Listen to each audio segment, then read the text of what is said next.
The views and opinions expressed on Cocktails with Kenzie are those of the host and guest and do not necessarily reflect the views or official policies of any mentioned individuals, brands, or companies.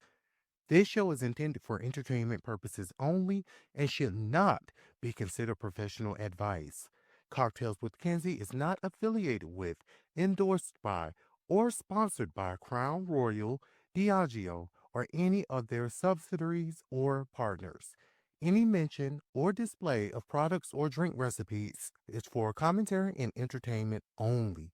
Listener discretion is advised. Now sip responsibly and let's get into the fun.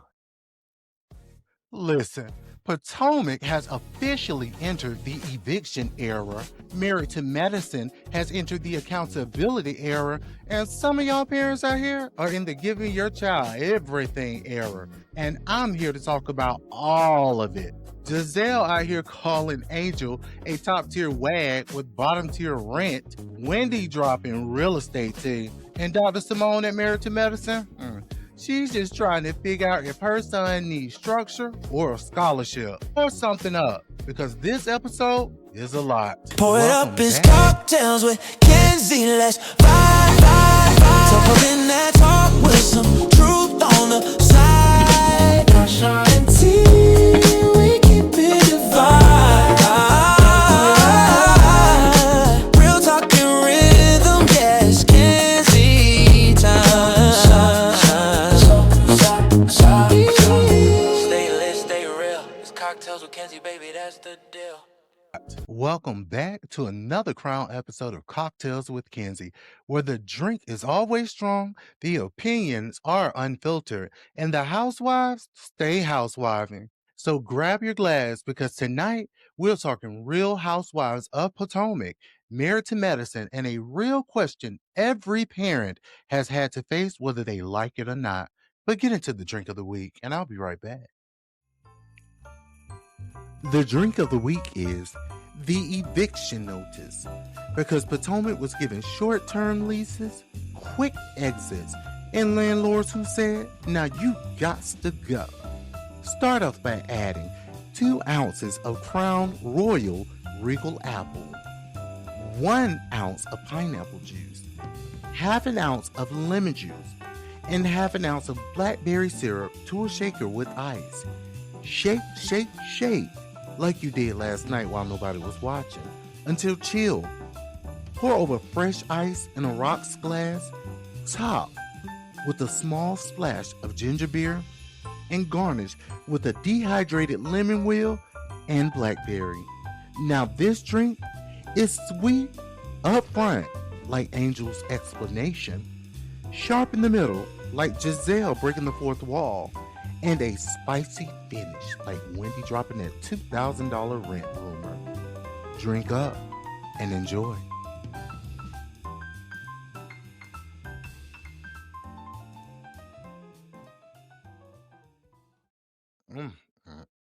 That's delicious. Guys, like, hold on now. That's a good one. Y'all like it? Let me know in the comments how y'all feel about it. But anyway, let's get into it. Potomac, oh Potomac. Y'all never disappoint.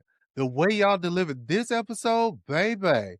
Let's get into Angel Massie. Y'all know the newest housewife, Angel Massie. Her mystery move, Giselle's detective work, and that fourth wall break that Bravo did not edit out. All right, Royals, let's slide over to the Real Housewives of Potomac, because this right here episode, it gave me gossip, confusion, fourth wall breaking, and Giselle Bryant acting like the private investigator of Potomac. So let's get into Miss Angel Massie, because Giselle was not buying that girl's story about suddenly having to move her family out of her rental and back to Colorado. Colorado. Oh, God. And listen, Giselle wasn't just side-eyeing the situation. I mean, she broke the fourth wall not once, but twice. And you know you hit a nerve when Giselle is talking past the camera straight to production. So it all kicked off like with the Angel. Tia went to help her move, so Tia called Giselle while she was driving home from helping Angel pack. And baby, like, they was on some you gotta go now energy. And Giselle Messy Boots on and strapped up immediately says, like, so wait, so she just came here basically for the show? And Tia tried to shut it down, like, no, Angel and Bobby are from the DMV, which she has stated several times.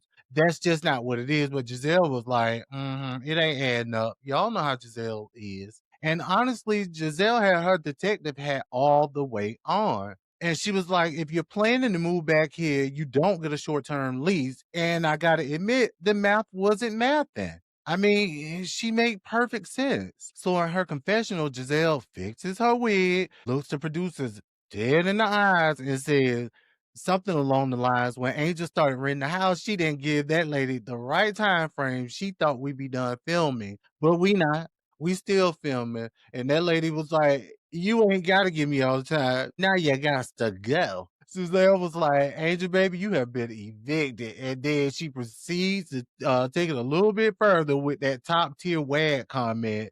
What did she say? It was something like, this is not top tier wag behavior. Where's Taylor Swift? Not Taylor Swift. A mess. Giselle, I'm telling you, she's going straight to Bravo jail for that fourth wall break. So then her, Ashley and Wendy go to drinks or lunch, dinner later. So Wendy strolls in and she comes in with the piping hot tea. She tells them that a realtor friend told her Angel was looking for a rental that looked like $50,000 a month, but she allegedly only wanted to pay between $2,000 and $3,000. For real? Potomac? Okay. Now listen, I don't know what neighborhood Angel thought she was in with that budget, but baby, Potomac is not Zillow. Potomac is not Zillow for first-time home buyers or beginners. You can't be looking for Real Housewives real estate on an Airbnb budget. You just can't. So then they move on to the cowboy whatever party, hosted by Giselle and Wendy. It's a Cowboy Carter themed bash. And of course, her family show up late. I think her husband said something about, we'll be there when we get there. And the ladies confront her about not only having days to move out, but I guess while she was late. Anyway, Angel says, we're an NFL family. We move a lot. We had a short-term lease because we thought we'd find a house sooner. And then she proceeds to say they're heading back to Colorado. I'm so tired of her saying that. To pack up and basically do back and forth until they find something permanent in Potomac. So you, of course, Ashley, messy ass, over there like, is Angel broke? And Giselle's like, Bobby is over it. And Wendy, bless her heart, just flat out. They were saying you were evicted, girl. I ain't gonna dance around it. Now y'all know how that typically went in the past. But anyway. But the crazy part, the episode comes right off before Angel gets to address the eviction rumor directly. Bravo said, find out next week, y'all. And I guess that's what we gotta do. All right. Now let me say this. Angel's story might be true. Short-term leases do happen. Miscommunication happens. But Giselle's detective work, Wendy's extra spice, Ashley shady ass questions, it created a perfect housewife storm. But here's the real point. These women equate financial stability with credibility. If your money situation looks shaky, they will use it against you every single time. You hear me? And that brings us right into a deeper conversation I want to have tonight.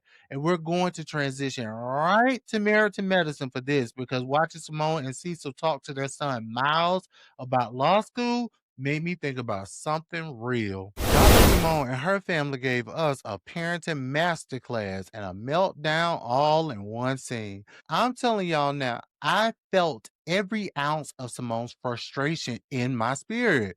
But let's start here. Both of Simone and Cecil's sons just graduated from college. Beautiful moment, right? Proud parent moment, right? But baby, apparently the graduation caps hadn't even cooled off before their youngest son, Michael, decided to present a wish list. Not a conversation, but a wish list. So at this family dinner, Michael says with his whole chest that he now wants his parents to pay for law school. Fully foot the bill. Not coming, okay? But then he layered on top, I also need y'all to buy me a new car. A new car? And law school? Pretty much a fully funded lifestyle from the same child who Simone made sure to highlight can't even clean up his apartment and managed to spend $60,000 on her Chase card in 1 year. $60,000 American dollars. On what? And then Michael gonna double down. He looked at Simone, a woman, accomplished black woman who works 2 jobs, raised children, runs a whole household, and says, I do have a mother who makes pretty good money. Excuse me, young man. Oh, but he was not done. He then added the infamous line, well, white families do it for their kids. I would have told his ass to go find one then and let them do it for you. But that's another story. But Lord, you could physically see Dr. Simone's soul leave her body and come back. I'm sure Simone's blood pressure elevated. Her patience was gone. And she's sitting there trying to explain responsibility, adulting, the idea that just because a parent can pay does not mean the child automatically deserves a payout. But Michael was in his own spoiled, delusional mode or world. He really tried to make the argument that Simone should continue paying for his entire life simply because she has the financial means. Like it was her duty, like she owed him. Like generational wealth meant, let me just swipe my mama's card until the chips stop working. And then this is where the whole table shifted. Cecil, the husband, supposed to be the man of the house, he basically took Michael's side or didn't even say nothing. But baby, when I tell you Simone snapped, Simone went from 0 to I'm leaving this house and filing paperwork in 2.5 seconds. She said, and I quote, the bottom line is that you are so effing entitled. And this is what this revealed to me. And she screamed at a decibel so high, I'm sure NASA probably picked it up. Simone was done, like done. Like take off the mic, pack my clothes, I'm done. But what I loved and what made this one of the most powerful scenes of the season is that it just wasn't about the money. It was about the principle. Simone is trying to raise strong, independent black men in a world that will not hand them anything, and they cannot compare themselves to white kids because they don't have those same advantages. And I mean, her, a black woman, she worked hard, too hard, sacrificed too long, and built too much for her kids to treat her financial success like an unlimited tab. This wasn't about a car, even though Heavenly said allegedly she brought him a Tesla. But I mean, this wasn't even about a tuition. This was about work ethic, appreciation, reality, and responsibility. And when you stack this next episode to the Potomac drama, I see the theme of these shows. People love the lifestyle, they love the image, but behind all of it, who's footing the bill? Who's carrying the load? And who's doing the actual work? And that brings me to the question of the night. If you are financially stable, are you obligated to give your child everything they want? Or do they need to work for it? Also, I would like to know, does giving your kids everything create comfort or entitlement? Where is the line between support and spoiling? If you struggled growing up, does that make you more likely to overgive? Should children of successful parents learn to grind the way their parents did? So here's the heart of tonight's episode. If you have money, should you give your child everything they want, or should they still have to work for it? Does financial comfort equal obligation? And if you are providing them, are you helping or handicapping? Should children of wealthy parents struggle at least a little?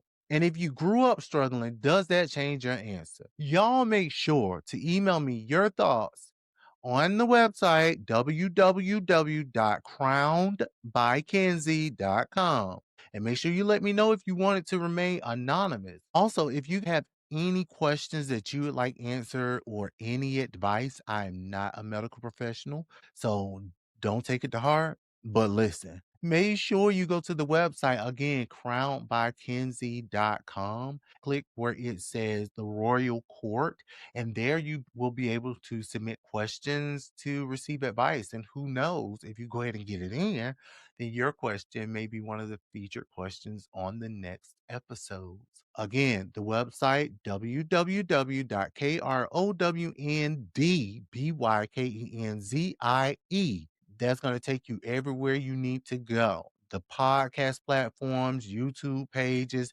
everywhere. Social media, All the links are on the page. Make sure you guys go over and check it out. Thank you guys so much for checking in for another episode of Crowned by Kenzie. And as always, you guys stay royal, stay crowned up, and don't sip too much of that drink and drive.